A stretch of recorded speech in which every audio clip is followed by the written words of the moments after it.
Hello, I'm Richard Payette. I'm with the Arkansas Department of Health. I'm an environmental health specialist. I'm stationed here in Mountain Home at the Baxter County Health Unit. I'd like to welcome you to the Twin Lakes area.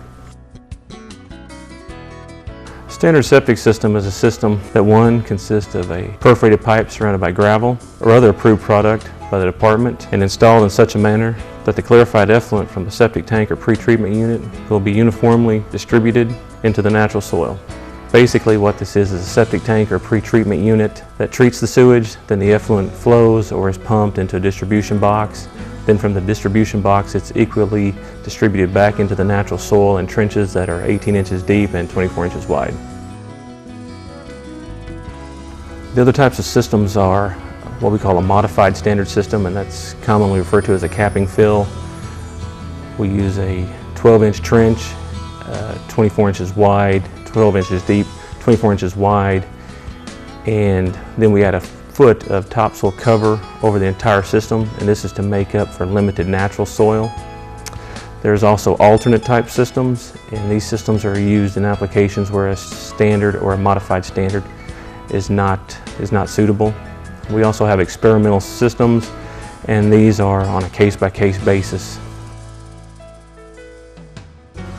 Actually, this is a backup or a secondary area in case the primary area malfunctions or is damaged and cannot be used anymore. We will go to this alternate area and install a new system there. These areas are to be left in their natural state. Nothing is to be built in these areas. When a septic system malfunctions, the property owner contacts a wastewater system designer. They will go out and evaluate the site. If they run into a smaller lot and have questions or concerns, they will contact my office. Then one of the environmental health specialists will go out and review and determine what can be done on the site. Holding tanks are not considered for residential use. These are only for light commercial, and light commercial is a commercial establishment with 1 or 2 employees. Septic, well, Act 402 became effective July 1st, 1977. The department began permitting septic systems, and once we began permitting those systems, we began keeping files of the permits. If a system has had a repair on it since 1977 and is permitted through our office, we will have a copy of that in our files. When you have a piece of property and you put up any permanent or semi-permanent structure that produces wastewater, you'll need a permitted septic system. Here in Baxter County, the Quorum Court passed Ordinance 2002-49 mandating that all property have an approved septic system once a structure or home is built on that property. I do not know what a honey hole is. However, for the wastewater, it must go through a permitted septic system for treatment. I would assume that this is illegal. Again, all the wastewater must go through a permitted septic system. No gray water lines are permitted, they are illegal. This situation has many different scenarios. The best thing for the property owner is to contact the environmental health specialist and discuss their options with us. To the property owner is to contact our office and give us the pertinent information. Then we will review the site to see if all the flags are still there as it was originally designed. If they are, we will revalidate the permit. If not, the property owner will have to get a system designer, a wastewater system designer, to come back to the property, reflag the system in its original state, and then notify us by letter that this has been done, then we can revalidate the permit.